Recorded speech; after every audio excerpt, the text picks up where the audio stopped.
Hi, I'm Father Jonathan Meyer from All Saints Parish. As the coronavirus begins to expand all the more and the restrictions placed on us, I want us to be keen on one word: aware. God is inviting you and me, my brothers and sisters, to be aware. I was speaking with a young man the other day who was looking forward to his graduation from college. He spent 4 years working very hard to pay for his college. And he was going to be the first young man in his family to graduate from college.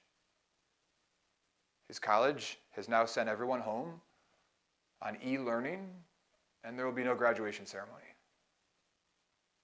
This man, thanks be to God, reached out to me as he's suffering from depression. Our world is struggling, and I need you to be aware. Number one, aware of yourself. What's going on inside? You might be a family that's financially struggling unbelievably like you never have before. You might be a teenager who just found out that your high school senior year, all the dreams and the hopes that you've lived for are falling apart. You might be a college athlete that found out that, yeah, you have another year of eligibility, but that means nothing to you. You've been training all year to perform with athletic excellence, and there won't be one finish line to cross, one ball to throw. So much has changed. Depression is going to be real easy for a lot of people to enter into. Loss and grief are real. In a very true sense, we're dying. We're dying to dreams and hopes and aspirations. And we need to acknowledge that and be aware of that in ourselves and in others.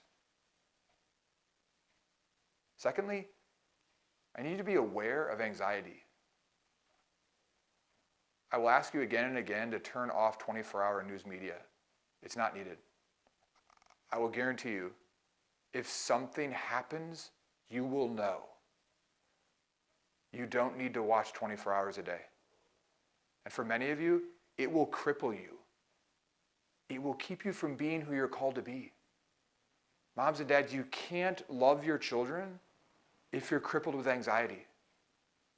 And your children can't thrive when they're scared of a world that ultimately God made and that really is good. Depression and anxiety, we need to be aware of them in ourselves and in others. So parents, please constantly monitor your children. Husbands and wives, please talk intimately to each other about this.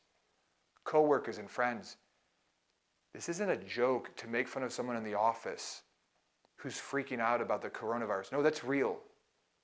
That person needs you. And I want you to think right now, I want you to just do like a 1-mile radius of your home. Who lives by you by themselves?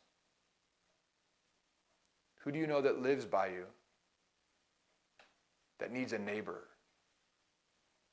Jesus clearly says, love your neighbor as yourself. Will you do that? Or will you wait for someone else to do that? Will you be the presence of Christ to them by reaching out to them, by calling them, by visiting them? Or will you wait for someone else to do that? I had the opportunity today to see a young 11-year-old boy and his mother. We kept our social distance, don't worry. And I said to this young boy, he serves Mass at my church.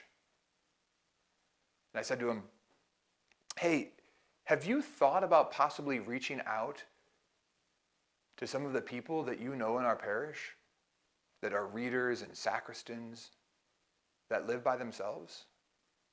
This boy's smile could have lit up a room. He felt called and charged and commissioned to go out and bring joy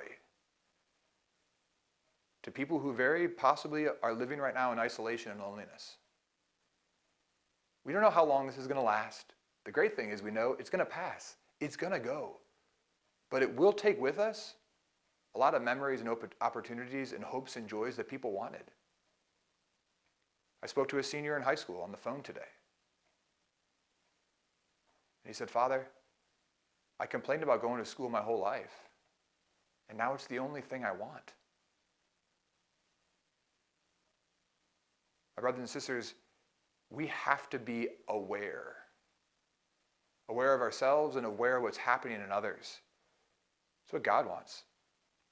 This opportunity right now that we have is a true calling of us to be compassionate servants, to truly have the compassion of Christ. Let's pray that God's grace will lead us through this time in a profound way. And may we be people of hope, knowing that the love of God will see us through. Please pray for all of us. Please pray for yourself.